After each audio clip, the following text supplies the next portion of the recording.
The Fairy Bride.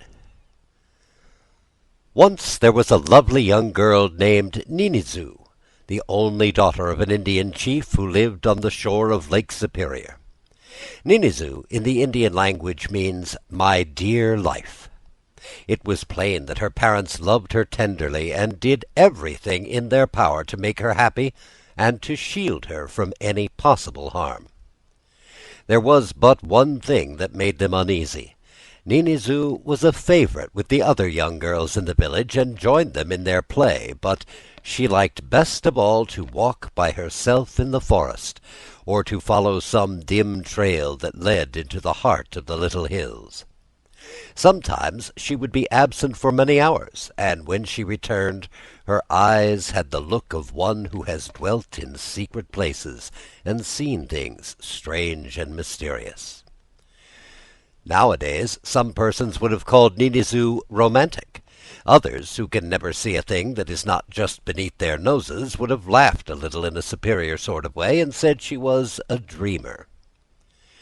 What was it that Ninizu saw and heard during these lonely walks in the secret places of the hills? Was it perhaps the fairies? She did not say, but her mother, who wished her to be more like other girls, and who would have liked to see her marry and settle down, was much disturbed in mind. The mischievous little fairies known as Pukwudgies were believed to inhabit the sand dunes where Ninizu so often went to walk. These were the sand hills made by Grasshopper when he danced so madly at Manabozho's wedding, whirling the sand into great drifts and mounds that may be seen to this very day. The Pukwudgies loved those hills, which were seldom visited by the Indians. It was just the place for leapfrog and all hands round in the twilight of summer days. They were said to gather here in little bands, playing all manner of pranks. Then, as night came, they would make haste to hide themselves in a grove of pine trees known as Manitou Wak, or the Wood of the Spirits. No one had ever come close to them, but fishermen, paddling their canoes on the lake, had caught glimpses of them from afar, and had heard the tiny voices of those merry little men as they laughed and called to one another. When the fishermen tried to follow, the Pukwudgies would vanish in the woods, but their footprints, no larger than a child's, could be seen on the damp sand of the little lake in the hills. If anything more were needed to convince those doubters who did not believe in fairies, the proof was quickly supplied by fishermen and hunters who were victims of their tricks. The Pukwudgies never really harmed anyone, but they were up to many kinds of mischief. Sometimes a hunter, picking up his cap in the morning, would find the feathers plucked out. Sometimes a fisherman, missing his paddle, would discover it at last in a tree. When such things happened, it was perfectly plain that Pukwudgies had been up to their pranks, and few persons were still stupid enough to believe it could be anything else. Ninizu had her own ideas concerning these little men, for she, like Morning Glory, had often listened to the tales that old Iago told. One of those stories was the story of a happy land, a far-off place where it was always summer, where no one wept or suffered sorrow. It was for this land that she sighed. It filled her thoughts by day when she sought the secret places in the hills and sat in some lonely spot listening to the mysterious voices that whispered in the breeze. Where was this happy land, this place without pain or care? Tired out at night, she would sink into her bed. Then, from their hiding places, would come stealing the small messengers of Weens, the spirit of sleep. These kindly gnomes, too small for the human eye to see, crept quickly up the face of the weary Ninizu and tapped gently on her forehead with their tiny war clubs, called pubgamauguns. Tap, tap, tap, till her eyelids closed, and she sought the happy land in that other pleasant land of dreams. She, too, had seen the footprints of the Pukwudgies on the sandy beach of the little lake, and had heard their merry laughter ring out in the grove of pines. Was it their only dwelling place, she asked herself, or Were they not messengers from the happy land, sent to show the way to that mortal who believed in it and longed to enter? Ninizoo came to think that this must really be so. Oftener than ever she made her way to the meadow bordering on the spirit wood, and sat there gazing into the grove. Perhaps the Pukwudgies would understand, and tell the fairies whom they served. Then some day a fairy would appear at the edge of the pines and beckon her to come. That surely would happen, she thought, if she wished it long enough, and could give her wishes wings. So, sitting there, she composed the words to a song, and set it to the music the pines make when the south wind stirs their branches. Then she sang, "Spirit of the laughing leaves, fairy of the forest pine, listen to the maid who grieves for that happy land of thine. From your haunt in summer glade, hasten to your mournful maid."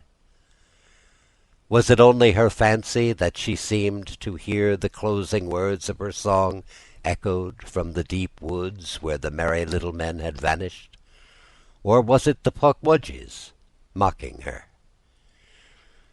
She had lingered later than usual. It was time to go. The new moon swung low in the western sky, with its points turned upward to the heavens. An Indian would say that he could hang his powder horn upon it, and that it meant dry weather when the leaves crackled under the hunter's feet, and the animals fled before him, so that he was unable to come near enough to shoot. And Ninizoo was glad of this. In the happy land, she declared, no one would suffer, and no life would be taken. Yet it was a hunter that her mother wished her to marry, a man who spent his whole life in slaying the red deer of the forest, who thought and talked of almost nothing else. This came into her mind as she rose from her seat in the meadow and cast a farewell glance at the pines. The rays of the crescent moon touched them with a faint light, and again her fancy came into play. What was it that seemed to move along the edge of the mysterious woods? Something with the dim likeness of a youth, taller than the Pukwudgies, who glided rather than walked, and whose garments of light green stood out against the darker green of the pines. Ninizoo looked again, but the moon hid behind the hills. All was black to the eye. To the ear came no sound but the creepy cry of the whippoorwill. She hastened home. That night she heard from her mother's lips what she had long expected and feared. "Ninizoo," said her mother, "I named you my dear life, and you are as dear as life to me. That is why I wish you to be safe and happy. That is why I wish you to marry a good man who will take the best care of you now, and will protect and comfort you when I am gone. You know the man I mean." "Yes, mother," answered Ninizoo, "I know him well enough, so well as ever I want to know him. He hunts the deer, he kills the deer, he skins the deer. That is all he does. That is all he thinks. That is all he talks about. It is perhaps well that someone should do this, lest we starve for want of meat. Yet there are many other things in the world, and this hunter of yours is content if he does but kill." "Poor child," said the mother, "you are too young to know what is best for you." "I am old enough, mother dear," answered Ninizoo, "to know what my heart tells me. Besides, this hunter you would have me marry is as tall as a young oak, while I am not much taller than one of the Pukwudgies. When I stand up very straight, my head comes up little higher than his waist. A pretty pair we would make." What she said was quite true. Ninizoo had never grown to be much larger than a child. She had a graceful, slender body, little hands and feet, eyes black as midnight, and a mouth like a meadow flower. One who saw her for the first time passing upon the hills, her slight figure sketched against the sky, might have thought that she herself was a fairy. For all her gentle, quiet ways and her love of lonely places, Ninizoo was often merry, but now she seldom laughed. Her step was slow, and she walked with her eyes fixed upon the ground. When she is married, thought her mother, she will have other things to occupy her mind, and she will no longer go dreaming among the hills. But the hills were her one great joy. The hills and the flowery meadows where the lark swayed to and fro, bidding her to be of good cheer as she perched on a mullein stalk. Every afternoon she sat singing her little song. Soon she would sing no more. The setting sun would gild the pine grove, the whippoorwill would complain to the stars, but the picture would be incomplete. There would be no Ninizoo, for the wedding day was named. She must be the hunter's wife. On the day set for her marriage to the man she so disliked, Ninizoo put on the garments of a bride. Never had she looked so lovely. Blood-red blossoms flamed in her jet-black hair. In her hand she held a bunch of meadow flowers mingled with the tassels of the pine. Thus arrayed, she set out for a farewell visit to the grove. It was a thing they could not well deny her, but as she went her way the hills hid her from sight. The wedding guests looked uneasily at one another. It was something they could not explain. At that moment a cloud blew up from nowhere across the sun. Light that had been there was now a shadow. Was it a sign? They glanced sidelong at the hunter, but the bridegroom was sharpening his sheath knife on a stone. Sunshine or shadow, his thoughts were following the deer. Time passed, but Ninizoo did not return. Then so late was the hour that the wedding guests wondered and bestirred themselves what could be keeping her so long. At last they searched the hills. She was not there. They tracked her to the meadow where the prints of her little moccasins led on and on into the grove itself. Then the tracks disappeared. Ninizoo had vanished. They never saw her more.